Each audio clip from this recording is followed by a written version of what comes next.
Hello दोस्तों, कैसे हैं आप सभी। अभ्यास पथ में आप सभी का हार्दिक स्वागत है। उम्मीद है कि आप लोग अच्छे होंगे। और पिछली वीडियो आप लोग को कैसी लगी कमेंट बॉक्स में आप लोग ज़रूर बताएं। और पिछली वीडियो में हमने ये पढ़ा था संख्याओं का मौसा निकालना। तो मौसा हमने दो विधि से निकाला था, गुणनखंड विधि से और दूसरा भाग विधि से। भाग विधि में भी दो विधि थी। अब हम क्या करेंगे कि संख्याओं का लौसा निकालेंगे।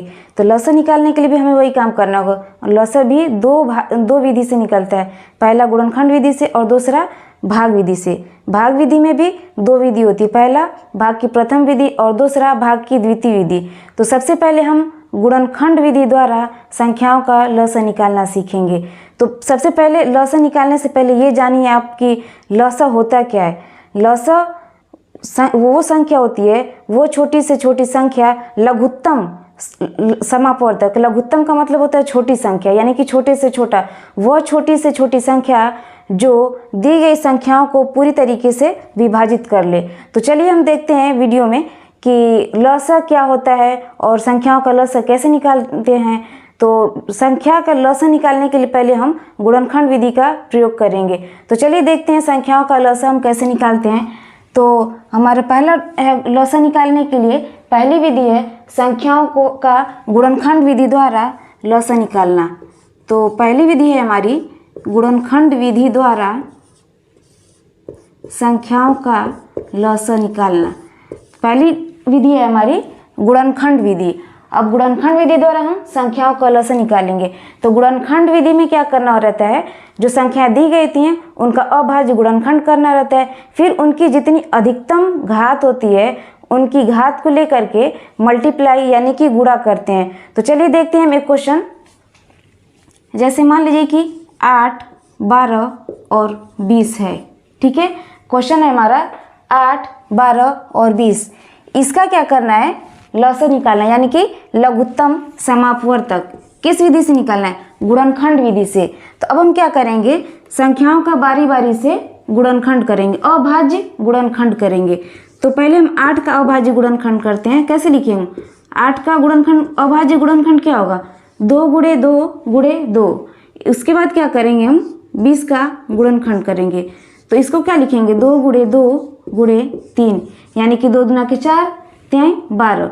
उसके बाद क्या करेंगे हम 20 का निकालेंगे। तो 20 को कैसे निकालेंगे, 2 गुणे 2 गुणे 5, यानी कि 2 दूना के 4 5 20। अब ये हो गया हमारा 8, 12 और 20 का गुणनखंड। इसको हम क्या लिख सकते हैं, 2 गुणे 2 गुणे 2 को हम क्या लिख सकते हैं, 2 की घात 3। इसको हम क्या लिख सकते हैं, यहाँ से हम इसको लिख सकते हैं 2 की घात 2 गुणे 3, 3 की घात 1, क्योंकि 3 एक बार है तो इसकी घात 1 हो जाएगी। इसको हम कैसे लिख सकते हैं, 2 की घात 2 गुणे 5 की घात 1। ये रहा हमारा गुणनखंड विधि द्वारा संख्याओं का अभाज्य गुणनखंड करना।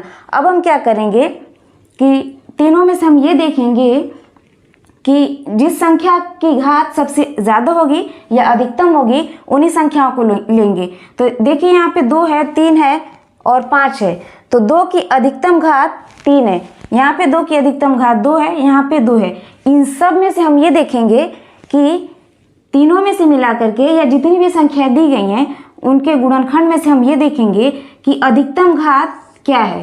तो 2 की अधिकतम घात 3 है और 3 से छोटा है 2, तो हम अधिकतम घात वाली संख्या लेंगे। तो अधिकतम घात वाली संख्या हमारी क्या है, तो लौसा निकालने के लिए हम क्या करते हैं, संख्याओं की अधिकतम घात वाली संख्या लेते हैं। तो यहाँ से हमारा अधिकतम घात हो गया 2 की घात 3।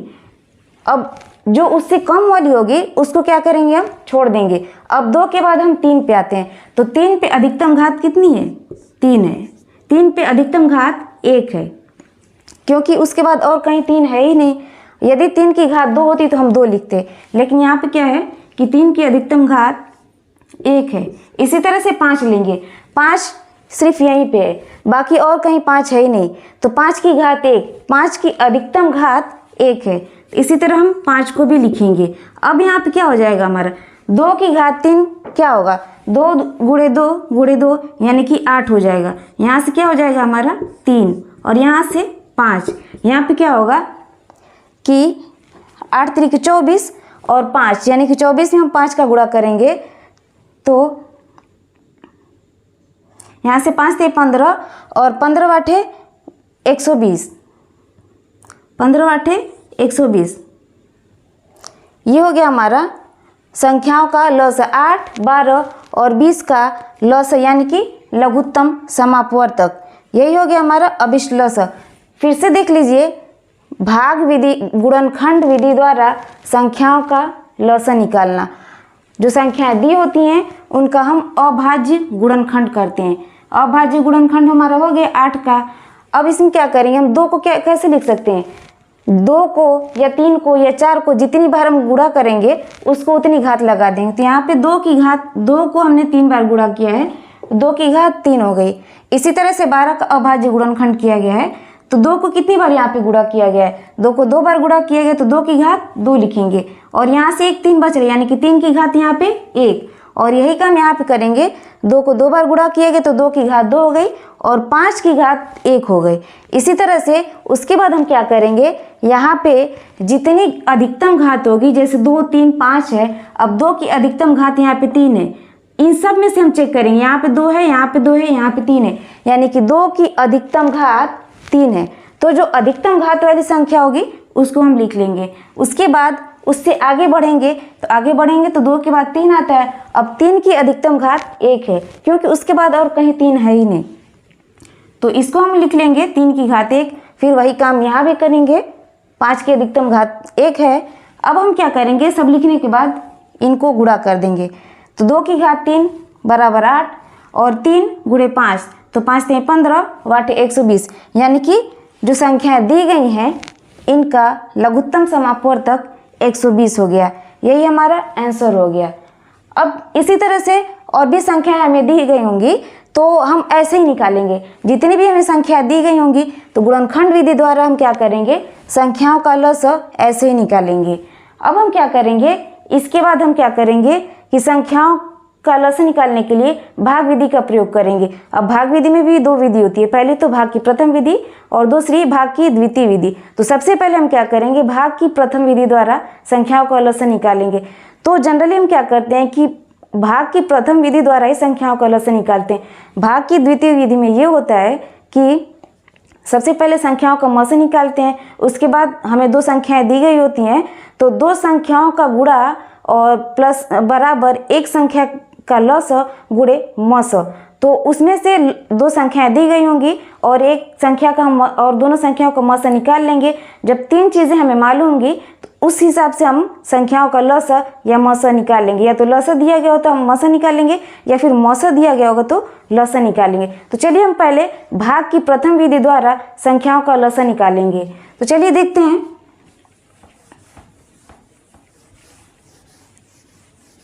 यहाँ पे हमारा होगा भाग की प्रथम विधि द्वारा संख्याओं का लसाअ निकालना। भाग की प्रथम विधि, जनरली हम भाग की प्रथम विधि द्वारा ही संख्याओं का लसाअ निकालते हैं। तो चलिए हम एक एग्जाम्पल इस पर भी लेकर देख लेते हैं। जैसे मान लीजिए कि 12, 15, 18 ये हमारी संख्या है। हमें क्या करना है, इन संख्याओं का भाग की प्रथम विधि द्वारा लसाअ निकालना है। तो इसमें हम क्या करेंगे, इस तरीके से इसका गुणनखंड करेंगे। अब हम यहाँ पे क्या करेंगे कि ऐसी संख्या खोजेंगे जिनसे ये सभी संख्या कट जाए, या एक भी संख्या या 2 संख्या इसमें से कटे तो हम उसको भाग देते चलेंगे। तो मान लीजिए कि हम सबसे छोटी संख्या से शुरू करते हैं, 2 से 12 में भाग देंगे तो 6, 15 नहीं भाग जाएगा, इसको हम ऐसे ही लिख लेंगे। 15 जो संख्या कट जाएगी उसको काट देंगे, यानी कि विभाजित कर देंगे। जो संख्या नहीं कटेगी उसको वैसे ही उतार देंगे। यहाँ पे 15 में भाग नहीं जाएगी 2 से, तो हम 15 को वैसे ही लिख लेंगे। और 18 में भाग जाएगी तो यहाँ पे क्या हो जाएगा, 2 18। फिर हम क्या करेंगे, 2 से भाग देंगे। सबसे छोटी संख्या से शुरुआत करते हैं, जैसे जैसे आगे बढ़ते हैं संख्याओं का क्रम बढ़ते जाता है। तो यहाँ से हम क्या करेंगे, फिर 2 से भाग देंगे। पहले हम यहाँ पे चेक करेंगे क्या 2 से भाग होने वाली कोई संख्या है यहाँ पे, यदि है तो 2 से भाग देंगे, नहीं है तो उसके आगे बढ़ेंगे, 2 के बाद 3 पे जाएंगे, 3 से कट जाएगी तो 3 से भाग देंगे, नहीं 3 से भी नहीं कटेगी तो उसके आगे बढ़ेंगे 4 से, तो 6 हमारा क्या है कि 2 से कट जाएगा, तो फिर हम 2 से भाग देंगे, तो 2 3 6 और 15 नहीं कटेगा तो 15 को वैसे ही लिख लेंगे, 9 भी नहीं कटेगा तो 9 को ऐसे ही लिख लेंगे। अब देखिए यहाँ पे 3, 15 और 9, यहाँ पे ऐसी कोई भी संख्या नहीं है जो 2 से कटने वाली है, तो उससे आगे हम 2 से आगे 3 पे जाएंगे। अब 3 से चेक करें, 3 से तीनों संख्याएं कट जाएंगी तो हम 3 से भाग देंगे, 3 एकम 3, 3 पाँचे 15, 3 त्रिके 9। यहाँ भी हमें 3 संख्याएं मिल रही, एक तो सभी संख्या से एक तो एक से ही भाग जाएगी, एक को छोड़ करके 5 और 3, यहाँ पे क्या है 5 और 3, तो 3 से कट जाएगा तो हम 3 से भाग देंगे, बाकी इसको ऐसे ही लिख देंगे, 5 नहीं कटेगा तो इसको वैसे ही लिख देंगे और 3 का भाग 1 बार जाएगा। फिर उसके बाद क्या बचा है हमारा 5 बचा, 1 है तो 1 तो हम किसी संख्या से भाग देंगे नहीं, यहाँ पे हमारा क्या बचा 5 बचा, तो 5 को हम 5 से भाग देंगे क्योंकि और किसी संख्या से कटेगा ही नहीं। अब ये रहा हमारा गुणनखंड। अब इनको क्या करेंगे हम, लसा निकालने के लिए हम क्या करते हैं, जो संख्या हमें यहाँ से मिलती हैं उनका गुणा करते हैं, तो यहाँ से हमारा लसा क्या हो जाएगा, लसा बराबर जो संख्या हमें मिलती हैं इनको वैसे ही गुणा कर देते हैं, 2 गुणे 2 गुणे 3 गुणे 3 गुणे 5, 2 गुणे 2 गुणे 3 गुणे 3 गुणे 5, 2 दूना के 4, 3 12, 3 36 और 36 पाँचे कितना होगा, यहाँ पे हम गुणा कर लेते हैं, 36 में 5 का गुणा करेंगे तो 5 6 30 और 5 3 15 प्लस 3 18 यानी कि 180। तो ये रही हमारी भाग की प्रथम विधि। भाग की प्रथम विधि द्वारा संख्याओं को हम भाग देते हैं, 2 से स्टार्ट करते हैं, बारी बारी से हम उसको भाग देते हुए चलते हैं, उसके बाद जो संख्याएं हमें मिलती हैं यहाँ से उन संख्याओं को हम गुणा कर देते हैं, गुणा करने के बाद जो संख्याएं हमें मिलती हैं वही हमारा अभिष्ट लसा हो जाता है। इसी तरह से और संख्याओं का हम लसा निकालेंगे और उसके बाद क्या करेंगे, भाग की द्वितीय विधि द्वारा संख्याओं का लसा निकालेंगे। तो भाग की द्वितीय विधि में क्या करना होता है, पहले देखिए इसके लिए भी एक फार्मूला है। भाग की द्वितीय विधि में सबसे पहले हम संख्याओं का मौसा निकालते हैं, मौसा निकाल करके उसके बाद लसा निकालते हैं। तो एक फार्मूला है, प्रथम संख्या गुणे द्वितीय संख्या बराबर यहाँ पे लस गुणे मस। अब क्या है कि 2 संख्या है, यहाँ पे द्वितीय संख्या है, द्वितीय संख्या 2 संख्याएं हमें दी गई होंगी जिनमें हमें क्या करना है, संख्याओं का लस और मौसा ज्ञात करना है। तो मान लीजिए हमें संख्याओं का मौसा ज्ञात करना है, 2 संख्याएं हमें दी गई हैं उनमें संख्याओं का लसा ज्ञात करना है। तो संख्याओं जो दी गई संख्याएं उनका भाग विधि से, भाग की द्वितीय विधि से मौसा निकालेंगे। मौसा निकालने के बाद पहली संख्या और दूसरी संख्या का गुणा करके यहाँ पे मौसा लिखेंगे, मौसा का गुणा, यहाँ पे लसों को हम कुछ x या y कुछ भी मान लेंगे, उसके बाद या कुछ मानेंगे नहीं, लसा ही लिख देंगे। उसके बाद हम क्या करेंगे, जो संख्याएं यहाँ पे गुणा करके आएंगी उनको मौसा से भाग दे देंगे। तो भाग देने पे दोनों संख्याओं का गुणा करके मौसा से भाग देने पे हमें लसा मिल जाएगा। तो चलिए पहले हम भाग की प्रथम विधि के द्वारा कुछ संख्याओं का मौसा निकालते हैं। तो इसके लिए हम 1-2 क्वेश्चन देख लेते हैं।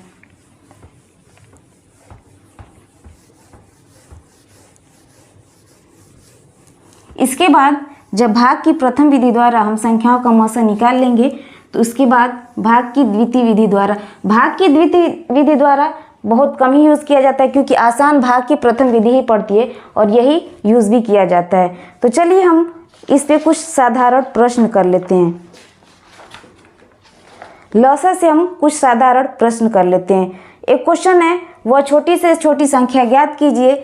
जब भी छोटी से छोटी संख्या की बात आए तो हम क्या करेंगे, मसा निकालेंगे। बड़ी से बड़ी संख्या की बात आएगी तो मसा निकालेंगे और छोटी से छोटी संख्या की बात आएगी तो लसा निकालेंगे। तो मसा आप हमने पिछले वीडियो में पढ़ चुका है, अब हम लसा पढ़ेंगे। तो लसा से 2-3 साधारण प्रश्न करेंगे। तो चलिए, हमारा प्रश्न है भाग की प्रथम विधि द्वारा ही निकालना है। यहाँ पे हमारा प्रश्न है, वह छोटी से छोटी संख्या ज्ञात कीजिए,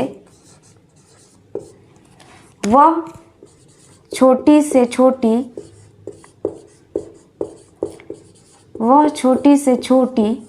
संख्या ज्ञात कीजिए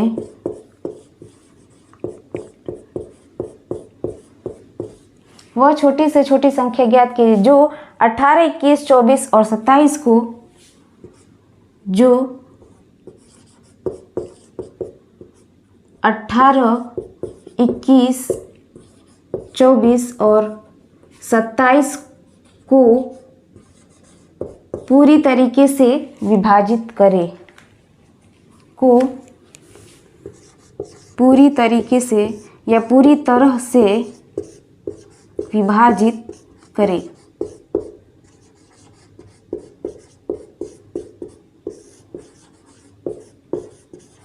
संख्या क्वेश्चन है हमारा, वह छोटी से छोटी संख्या ज्ञात कीजिए जो 18, 21, 24 और 27 को पूरी तरह से विभाजित करे। तो जब भी छोटी से छोटी संख्या की बात आए तो हम वहाँ पे क्या करेंगे, लसा निकालेंगे। तो चलिए हम लसा निकालते हैं। और लसा निकालने के लिए हमारा सबसे आसान तरीका होता है भाग की प्रथम विधि। तो हम भाग की प्रथम विधि द्वारा ही इन संख्याओं का लसा निकालेंगे। तो चलिए निकालते हैं लसा। 18, 21, 24 और 27 भाग देने के लिए हम यही काम करते हैं, गुणनखंड करते हैं।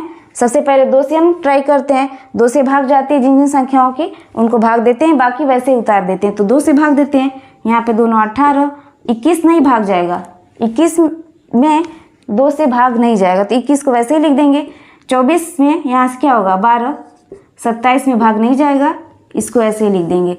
फिर 2 से चेक करेंगे, 2 से अभी 12 कट जाएगा। यहाँ पे 9, 21 और 27 2 से नहीं कटेगा लेकिन 12 कट जाएगा। तो फिर 2 से भाग देंगे, बाकी सबको ऐसे ही लिख देंगे। यहाँ पे 2 6 12, 27। फिर अभी भी 6 2 से कट जाएगा, 9 नहीं कटेगा, 21 नहीं कटेगा, 3 6 कट जाएगा, बाकी 27। अब इसमें कोई भी ऐसी संख्या नहीं है जो 2 से विभाजित हो, तो उसके आगे हम 2 से आगे बढ़ेंगे। 3 पे सभी संख्याएं कट जाएंगी, तो हम 3 से भाग देते हैं। यहाँ पे क्या होगा 3 3 9, 3 7 21, 3 1 3, 3 9 27। फिर 3 से भाग देंगे क्योंकि 3 है और 9 है, तो यहाँ पे 3 3 1 3, 7 भाग नहीं जाएगा, इसको ऐसे ही लिख लेंगे। एक कोई भी ऐसे लिख लेंगे, यहाँ पे 3। फिर 3 से भाग देंगे क्योंकि अभी 3 यहाँ पे बचा है, यहाँ पे भाग नहीं जाएगा, जो भाग नहीं जाएगा उसको वैसे ही लिख लेंगे। फिर इसके बाद अभी 7 यहाँ पे रह गया, तो फिर हम 7 से भाग देंगे। तो हमारे यहाँ पे क्या हो जाएगा 7 1 7। यहाँ पे अब हम यहाँ पे कुछ शेष नहीं बचा है। अब हमें यहाँ से कुछ संख्याएं मिल गई हैं, 2 × 2 × 2 × 3 × 3 × 3 × 7। अब हम क्या करेंगे, यहाँ से संख्याओं का लसा निकालेंगे। तो लसा बराबर यहाँ पे क्या होगा, जो संख्याएं दी गई होंगी इनको गुणा करेंगे हम। तो कैसे लिखेंगे, 2 × 2 × 2 × 3 × 3 × 3 × 7, यही हमारी संख्या है। अब हम इन संख्याओं का गुणा करेंगे तो क्या होगा, यहाँ से 2 दूना के 4, दूना के 8 और 8 3 के 24, 2 दूना के 4, दूना के 8 3 के 24 और 3 3 के 9 और 7 24 9, 2 दूना के 4, दूना के 8 3 के 24 24 और 3 3 के 9 9 3 27। यहाँ से हम डायरेक्ट 27 से गुणा करते हैं। क्या होगा देखिए, 24 और 27 गुणा करते हैं, 7 को 28, 7 दूना के 14, 2 16। यहाँ से क्या होगा 4 दूना के 8, 2 दूना के 4, 8 8 6 14, यहाँ से 5 1 6, यानी कि 648। 648 यही हमारा लसा हो गया है। लसा बराबर 648। ठीक है, देखिए क्या करना है, भाग की प्रथम विधि द्वारा ही संख्याओं का लसन निकालते हैं। जो संख्याएं हमें दी गई होती हैं उनका इस तरीके से गुणनखंड करते हैं, 2 से भाग देते हैं, 3 से भाग देते हैं, बारी बारी से ऐसे ही भाग देते जाते हैं जब तक भाग पूरी तरीके से यहाँ पे हमें 1 ना मिल जाए, यानी कि भाग पूरी तरीके से न हो जाए तब तक हम भाग देते रहते हैं। उसके बाद जो संख्याएं हमें मिलती है उनका गुणा कर देते हैं। उसके बाद क्या होता है, जो संख्याएं मिलती हैं उनका गुणा कर देते हैं। गुणा करने के बाद जो संख्याएं मिलती हैं वही हमारा क्या होता है कि अभिष्ट लस होता है। ठीक है, तो यही है हमारा प्रथम भाग की प्रथम विधि द्वारा संख्याओं का लसन निकालना। इसी तरह से जितनी भी संख्याएं दी गई होंगी, छोटी या बड़ी, ये तो अभी छोटी छोटी संख्या है, कुछ इससे भी बड़ी संख्या आएंगी, लेकिन हम उसको इस तरीके से आसानी से विभाजित कर लेंगे। भाग की द्वितीय विधि में क्या होता है कि संख्याओं को पहले हम मौसा निकालते हैं, उसके बाद 2 संख्या दी गई होती हैं उनका गुणा करते हैं और मौसा से भाग देते हैं, तब जाकर के हमारा लसन निकलता है। तो भाग की द्वितीय विधि थोड़ा सा मुश्किल पड़ती है, थोड़ी सी मुश्किल है, लेकिन मैं समझाऊंगी आपको आसान तरीके से, वो भी आसान लगेगी। लेकिन जनरली हम क्या करते हैं, यही तरीका अपनाते हैं क्योंकि ये आसान भी पड़ता है और इस तरीके से गुणा भी करना पड़ता है। मौसा लसन निकालने के लिए जो भाग की द्वितीय विधि होती है वो थोड़ी सी लंबी पड़ती है, आसान तो है लेकिन वो थोड़ी सी लंबी पड़ती है, इसमें कम टाइम लगता है। और भाग की द्वितीय विधि में से मौसा निकालने के लिए